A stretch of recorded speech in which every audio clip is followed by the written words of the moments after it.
L'amour est dans le pré, ce qui n'a pas été à l'écran après la dispute entre Guillaume et Noémie. Toutes les bonnes choses ont une fin. N'en déplaise aux téléspectateurs de la 6e chaîne. L'amour est dans le pré ne fait pas exception. Comme prévu, le lundi 14 novembre prochain clôturera la 17e saison de l'émission présentée par Karine Le Marchand. Après plusieurs semaines à suivre les aventures des agriculteurs, ce sera donc la dernière occasion de les voir à l'écran. Mais certains ont déjà dressé le bilan de leur parcours avec la meilleure amie de Stéphane Plaza, comme Guillaume du Limousin, dont l'extrême timidité avait touché l'animatrice de 54 ans. C'est elle, d'ailleurs, qui l'avait encouragé à déclarer sa flamme à sa belle prétendante Noémie. Une initiative qui a porté ses fruits puisque lors de la première partie des bilans, l'agriculteur est apparu plus amoureux que jamais au bras de celle qui est désormais sa compagne.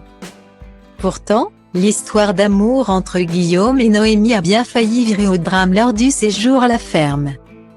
Le candidat avait en effet commis une maladresse lors d'une virée en jacuzzi en oubliant la date d'anniversaire de sa belle. C'est peut-être un détail pour certains mais pour l'intéressé, ça veut dire beaucoup. Point. Ça me touche parce que moi j'arrive à retenir sa date d'anniversaire et lui n'y arrive pas. C'est quelque chose d'important pour moi, avait-elle expliqué face aux caméras de M6. Mais alors qu'elle songeait à tout arrêter, son prince charmant a su se rattraper. Conscient que sa maladresse a bien failli lui coûter sa belle relation avec Noémie, Guillaume du Limousin a fait les choses en grand pour se faire pardonner par sa belle. Comme il l'explique dans les colonnes de Télé Loisirs, il lui a fait une très belle surprise le jour venu. Pour son anniversaire, j'ai fait à Noémie la surprise de monter la voir chez elle. Elle n'était pas du tout au courant. Sa mère n'arrêtait pas de lui demander si je venais. Mais jusqu'à ce que j'arrive devant la mairie où elle travaille, je lui ai fait croire que j'étais en train d'ensiler chez mon voisin parce que sa machine était en panne. Je lui ai juste dit qu'un colis arriverait entre 16h et 16h30. Et le colis, c'était moi. A révélé l'intéressé, qui ne manque pas de créativité pour surprendre sa belle.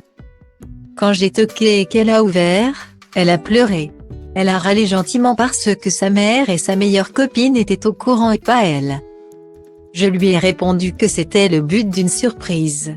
Donc, j'ai rattrapé le coup. Conclut l'intéressé, pas peu fier de lui.